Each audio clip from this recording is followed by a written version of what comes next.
everyone, my name is Amber. Welcome back to my channel. Today we are going to be reviewing the brand new Insidious.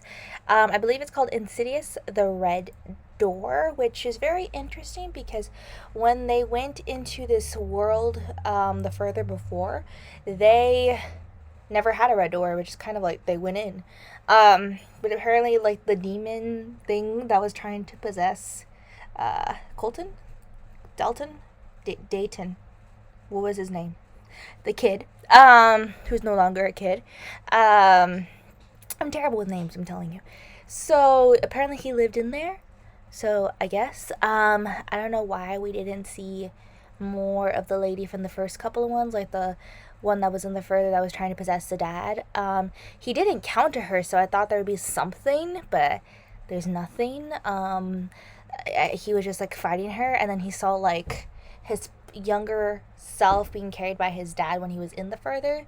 So there was a scene, I believe in like the second or third one, maybe even the first one, where it's we see like the lady wrestling with someone and we don't know who it is, and so it turns out it's the son who's older now. So because apparently time works differently in there somehow.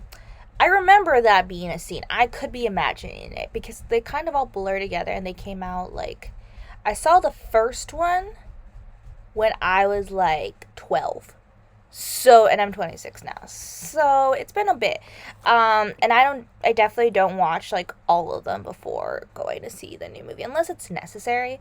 So I went because I've seen the other ones. And I think it was like a 6 out of 10. I heard people not liking it. I think like when it comes to horror movies and we've gotten to like past 3, like it's getting to be too much. Like we're on Paranormal Activity, what now?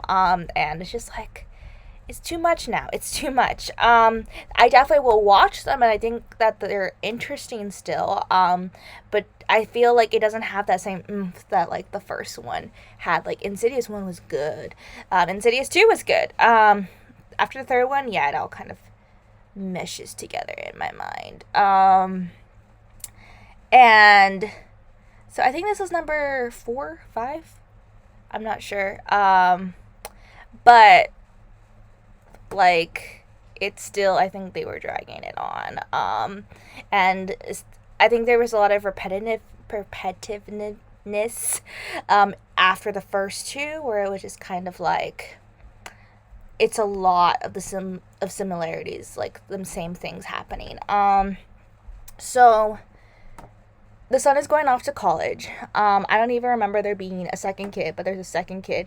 And then there's a little sister who seems to disappear at the end of the movie, like midway through the movie, basically. Like she's not there no more. She no longer exists. And it's just basically the mom, the oldest child, the middle child, and the dad that you really see the most of, and then like the new girl best friend who potentially seems like a love interest in future movies if they continue. Loved her. She was the life of the movie. Wanted to dress like her. Probably already do. But yeah, she was great. And I think like she just kind of drove the movie forward in a lot of instances.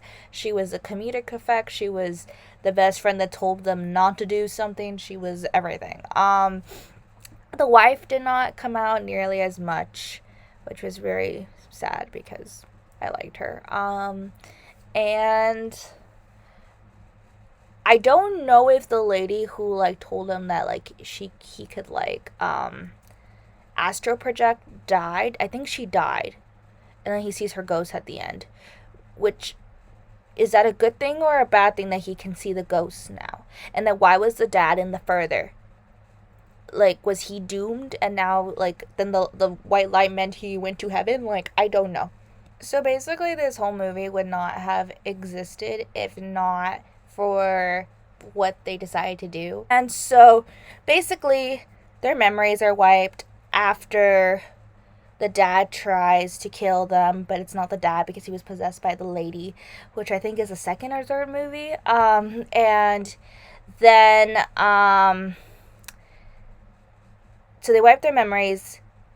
They grow up. He ends up kind of losing a part of himself, and like because he's lost his memory for a year, and then like obviously this thing is a big part of him, and he loses control of his like control on this thing, even though he didn't really have control on this thing.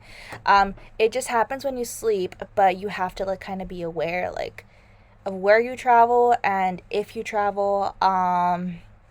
And I think when they erased his memory, they kind of like took that away from him, and so he for a while was a little bit dormant, which in hindsight doesn't make sense because this thing just kind of is a part of them, and like for the kid, it just kind of started. Like, where did it go? I mean, I guess I made sense to a certain degree that I just went with it.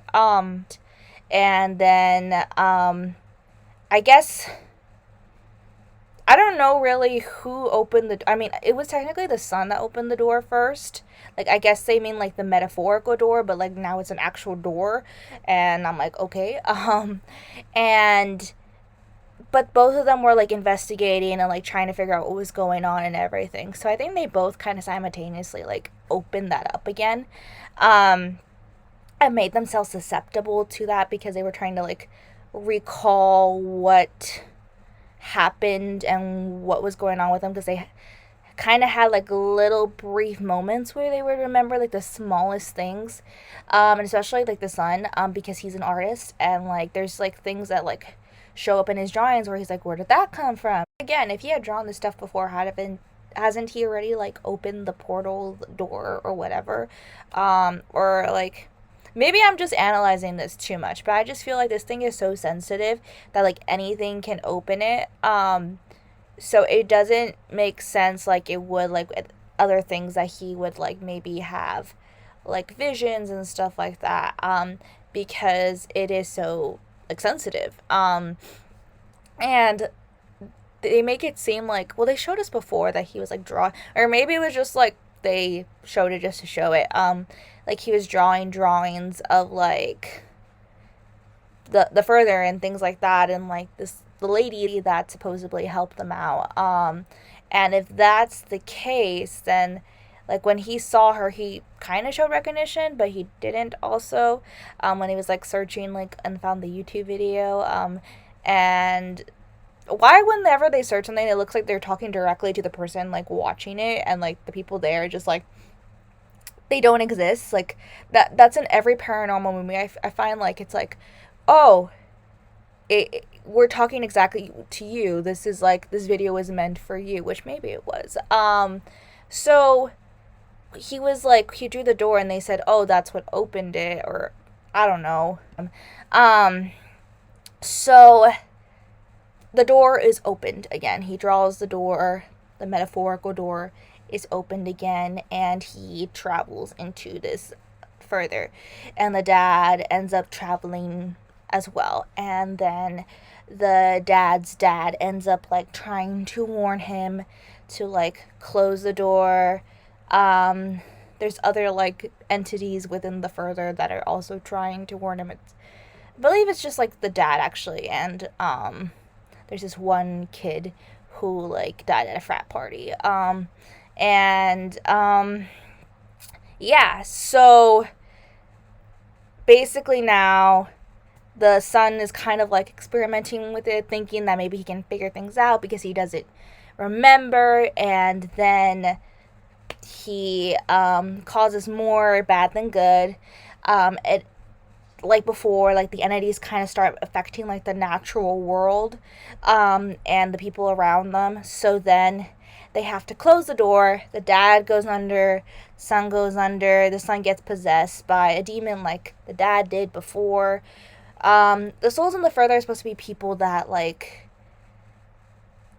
I guess are sent there after they die because they're bad people or they made mistakes, and they're left to relive those mistakes over and over again. It's basically souls never finding peace. But then there's also these other entities and creatures in there. And so The dad and the mom got divorced, which I was very sad about. But she basically divorced him after he tried to kill them, even though it wasn't him. But she was just kind of tired of it. But like once he knows about it again and everything, she's like, I guess, open to him being back more in their life. So she invites him like to dinner. So I'm kind of hoping they come back together because, like, I just kind of like them together. I felt that they were good.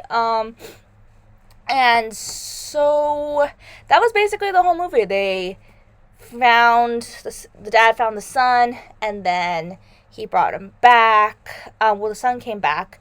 The dad was like staying and like holding the door, because someone or something needed to hold the door to keep the demon in that was gonna possess the son and get the son. And so he was like, "I'm gonna die here. It ends with me." Like his dad basically did, and well, it's genetic, so he couldn't really end it. And then the son was like, "Oh, I can paint over the door, and therefore the paint will cover it." And I guess it makes sense because he painted the door originally to kind of like, I guess it opened it. So now like it's closed, it's blocked. The paint is blocking it. And the paint goes in the like further world and like blocks it.